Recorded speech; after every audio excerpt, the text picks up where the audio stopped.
Parkdan heç də seçilməyən bu gözəl bağı gəlin birlikdə gəzək. Bura xalamgilin evlərinin həyətidir. Bəli, bura park deyil. Rəhmətli xalamın yoldaşı sağlığında bağı o qədər gözəl düzəldib ki, həqiqətən də deyirəm bağa baxan insan başqadır. Biz xalagilə gecə gəldik. Bu tərəfə düzü yolumuz düşmüşdü. Uşaqlar qaynanamgildə idi.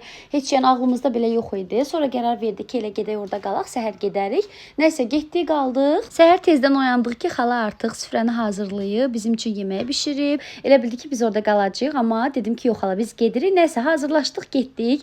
Əslində qayıtmaq fikrimiz yox idi. Amma uşaqlar inanırsınız eşitdi ki, biz bağa getmişik. O qədər özlərini öldürdülər ki, biz də gedək, bəs bizi də apar. Nəsə gəldik, xalanı da işdən götürdük, qayıtdıq təzədən xalagilə.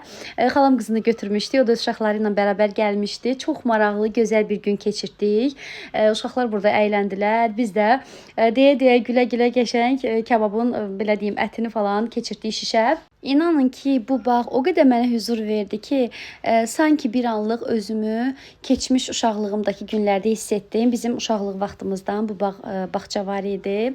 Həmişə gəlirdik bu yerləncədə xala qızlar hamımız birlikdə oynayırdıq, əylənirdik. Həqiqətən də keçmiş günlər bir anlıq gözümdə canlandı. Burada artıq yoldaşım kababları çəkib hazırlayıb. Bizə də bircə boş qablara qoymaq qaldı. Yedi içdi, köməkli hər şey yığışdırdıq. Dönüşdə xalam qızını da evinə qoyduq və getdik qaynanamgilə. Rəbbim hər kəsin süfrəsini dolu eləsin. Çox sağ olun ki, sona qədər izlədiniz.